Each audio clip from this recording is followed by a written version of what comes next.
So, welcome everybody here at Asfolk Viking Martial Arts. My name is Roland Warzecha. I'm going to operate the camera here while we're going to witness Thrand conducting yet another cutting test. And this one is interesting in as far as it is about cutting clay. Now, cutting clay is clay is a historical medium for trying to practice your cutting, but it was usually used, I think the records are actually from the Middle East, so it's not something that the Vikings did. And no, it was not. we were wondering whether the cast blow, which means using the sword much like a whip, cracking a whip instead of putting much body power behind it, if that actually is good enough to cut through clay, because it has been pointed out by some people that if you want to cut clay, you need to put body power behind it. So meaning you have to more or less press or push the blade through the medium.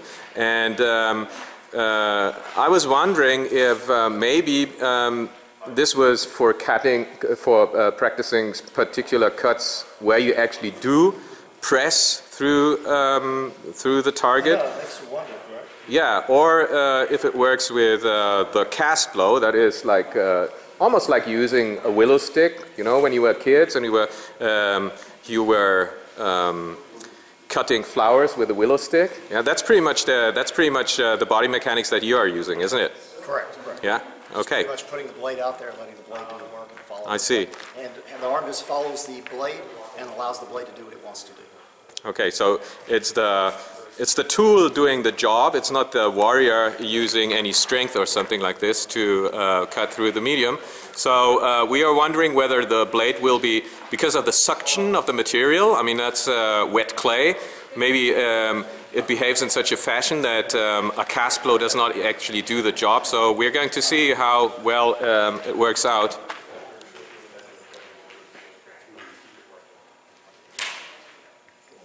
Say that was no challenge there, really. I felt Yeah, that is indeed very, very impressive. I shouldn't have touched the actual sliver, but if you check this side, you can see how smooth it is. I think I noticed it does leave some clay on the blade, because I don't think it's actually cutting as much as it's just the alignment of the edge, but it definitely has the follow through and the carry through to cut through that much clay. So how much resistance did you actually feel? Not much at all. I had to stop the sword. Oh, really? So it was virtually flying through the target, wasn't it? Correct. It just felt like effortlessly. All I did is throw the blade out and the blade down. Yeah, I see. I mean, unless I didn't step or my body didn't have to be in a position to push the blade through the target. I see. I wasn't having to step in to actually generate the power. Yeah, okay. It's cut through now. You want to do another one Sure. just as it is? I could. See Okay. what happens. Let me just wait a second. Let me just move to a different position. You want to make sure that when he does cutting tests like that, just in case the blade leaves his hand, it's not flying anywhere where there are any people standing around. So that's why I moved to this side, because I don't want the blade in my face. Would you like me to cut up with the back edge or something? Well, why not? I mean, it's testing, isn't it? Wow. And just cut a piece clean.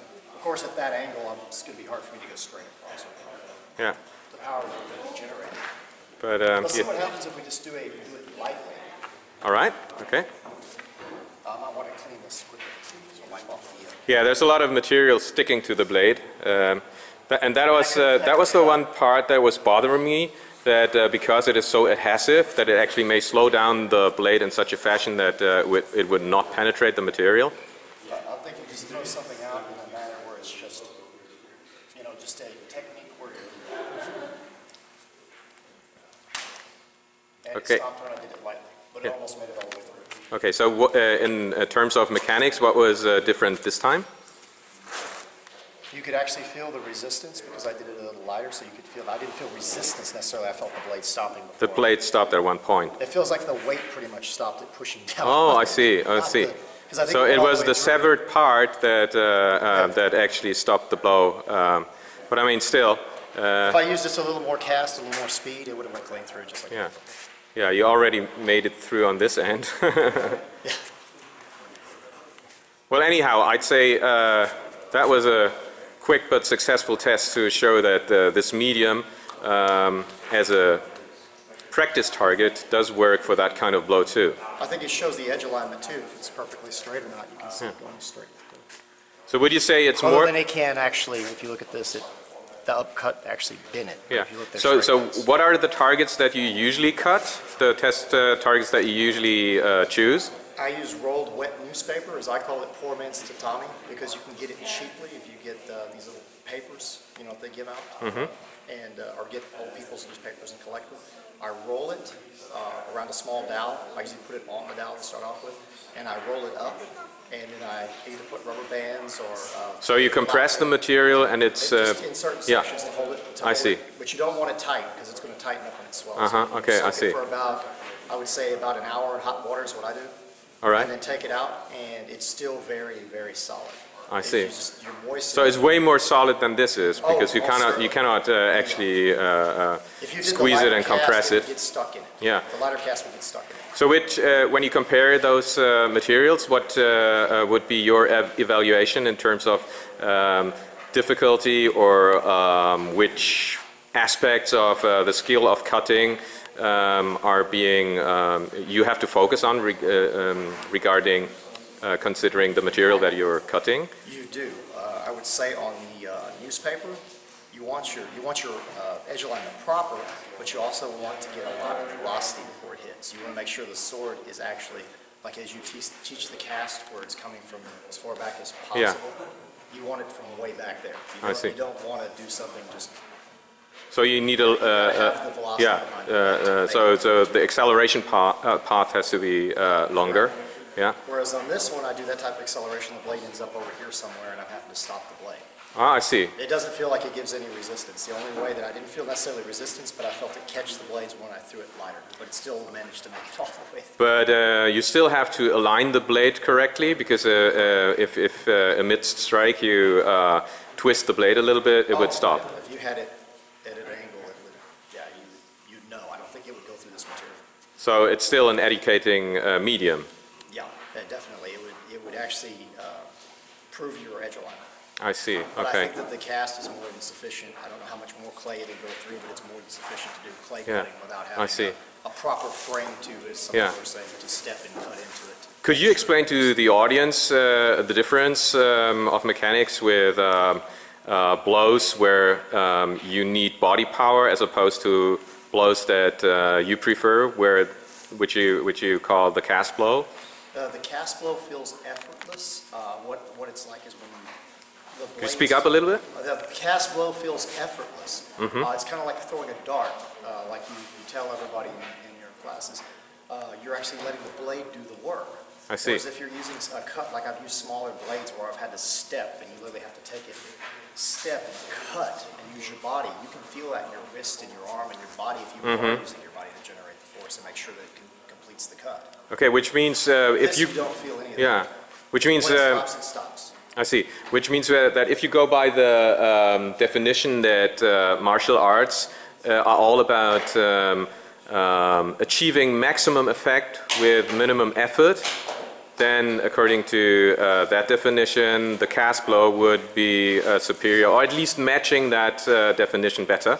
Most certainly. Yeah. Most certainly. That is the easiest method to cut, especially with Viking Age sword. Yeah. Most early period swords are set up to cut that way. Plus, if you only throw out the weapon, or much like cracking a whip, that means that you do not commit to a new position in terms of footwork, stepping to a new place, because Correct. You can be behind your shield and just put the blade out Yeah.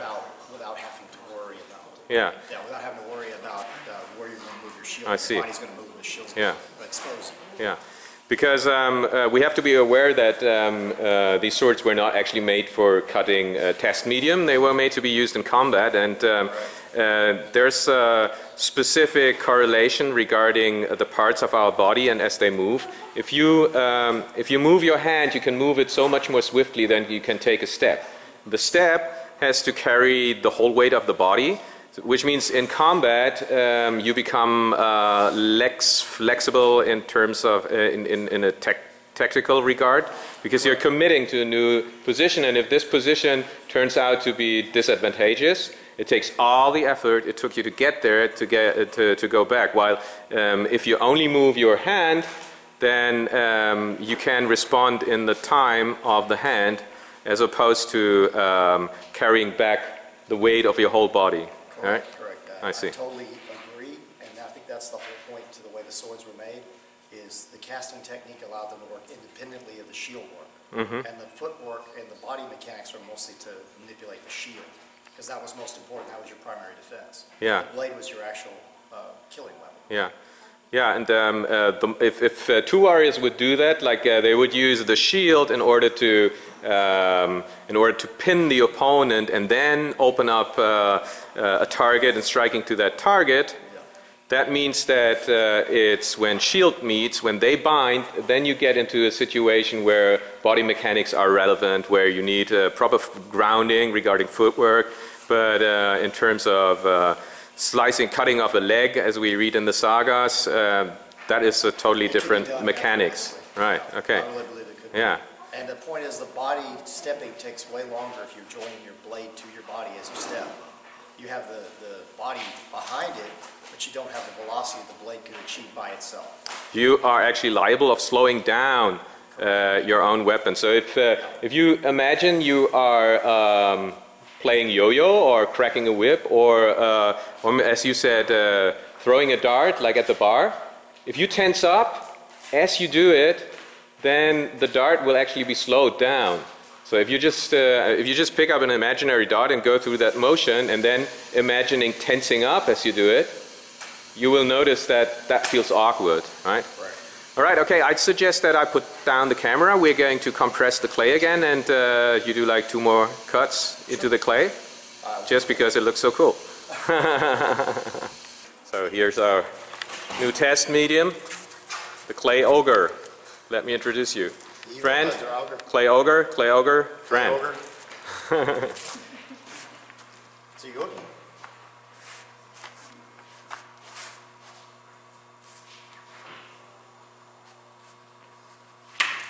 Oh no, clay ogre is dead. Literally his head hopped up and moved, yet it's still there. Yeah, it actually did give way a little bit, right? Which means that it's more difficult as opposed to a target that is absolutely static. But I mean, that's just hilarious, isn't it? Oh, yeah. And now I can tell you, there's exactly nothing in an ogre's brain. It's just clay, okay? You want to do another one? You want me to come up this way? Or? Why not? Oh, now that did get stuck. This got stuck, but I saw from here that as you,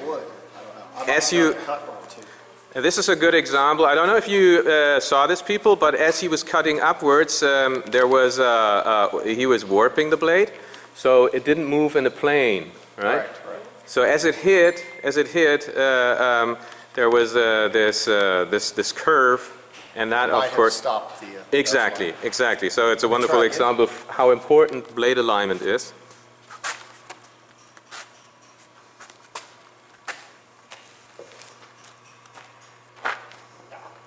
Are you sure this blade will not fly our way? No. Okay, good. I'm gonna try to do it with your flick.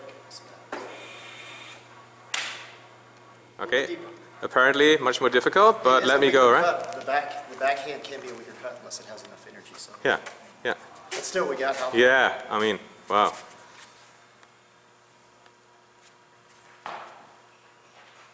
Okay. Okay, and then. Experiments. All right. Once you've cleaned the blade, give him a final standard Oberhau, or maybe a horizontal cut as you did in the beginning, and. Oh, this one. Yeah.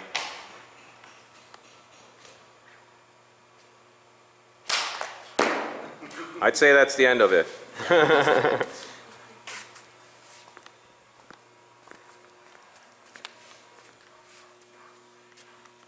Some of our foldings because we already had it separated. Yeah, cut yeah. out. Yeah. But the actual plane that you created is super flat. Yeah. Wonderful. Until we came into the other cuts, which I think affected the structure. I see. Okay, thank you very much. That was quite impressive. Actually, much better than I expected. As I said, I had my doubts regarding clay. I've never cut clay, so I can't really tell. I know that this kind of blow is super to use cutting mediums like tatami, which is what you use in Japanese swordsmanship. Yeah? Well, certainly works very well. Yeah, absolutely. And with these ones, there's this gruesome story that when they ran out of, in a period of relative peace in Japan, they ran out of prisoners of war, which was the cutting medium at the time. They had to come up with something else, and they decided they're going to use the stuff that all their homes are covered with. That's those rice straw mats, tatami omote. And using these mats, rolling them and watering them provides a medium which supposedly was pretty close to human limbs. Correct. The most gruesome part of it is that in the Second World War, a couple of officers actually checked whether that recipes were still, whether they were actually correct. On Korean prisoners of war. What was their verdict? Huh? What was their verdict? Well, they're still cutting tatami, aren't they? Okay, that might be a pretty gruesome story, but then again, let's not forget the sword was the first tool in human history that was made to kill and maim people. The sword is really not good for anything else. It's a miserable club, splitting logs of wood, doesn't work at all. It's there to kill people, and it's something we should keep in mind. I mean, now we're so remote from the age of the sword, so we have the luxury at looking at it in a romantic way. It may be cool, but it's really not that romantic back then. So thank you very much for your attention. Thank you very much for that demonstration. I'm impressed. It was my pleasure, and